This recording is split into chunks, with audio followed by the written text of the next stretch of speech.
Hello बच्चों, साहित्य सरोज में आपका स्वागत है। तो मैं आज आप लोगों के बीच एक छोटी सी प्रेरक कथा को लेकर आई हूँ। तो बच्चों, आज मैं तुम्हें एक छोटी सी प्रेरक कथा सुनाती हूँ।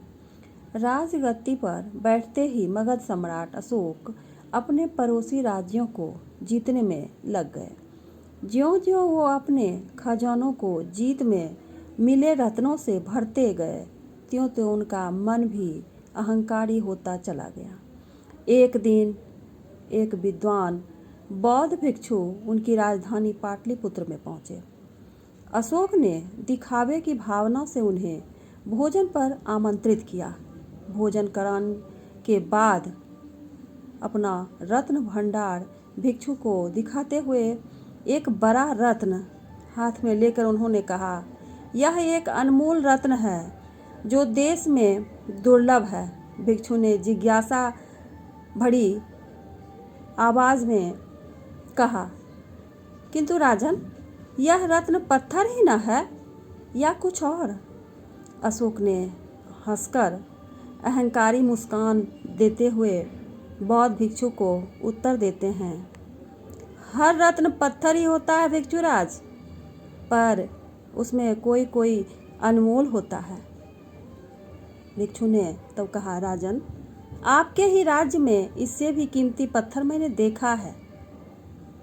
विश्वास ना हो तो आप मेरे साथ चलें, मैं आपको दिखलाता हूँ।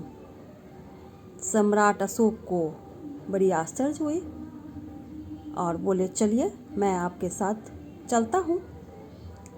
सम्राट अशोक भिक्षुराज के साथ चल पड़े। चलते चलते नगर की सीमा पार हो गई। एक झोपड़ी के पास पहुंचकर भिक्षु रुक गए।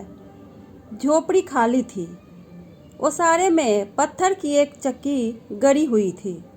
उसी की ओर इशारा करते हुए भिक्षु ने कहा, राजन, यह रहा वह बेशकीमती पत्थर।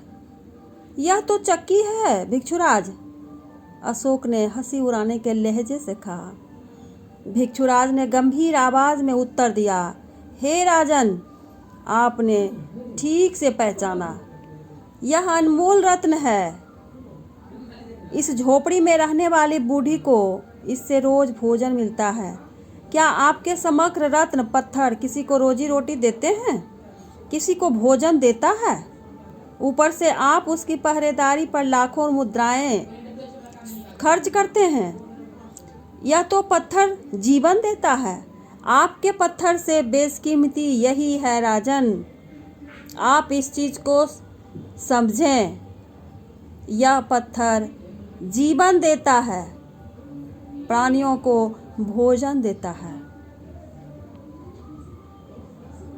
तो भिक्षुराज की बातों में सार नजर आया। सम्राट अशोक को समझ में आ गया कि बेशकीमती पत्थर को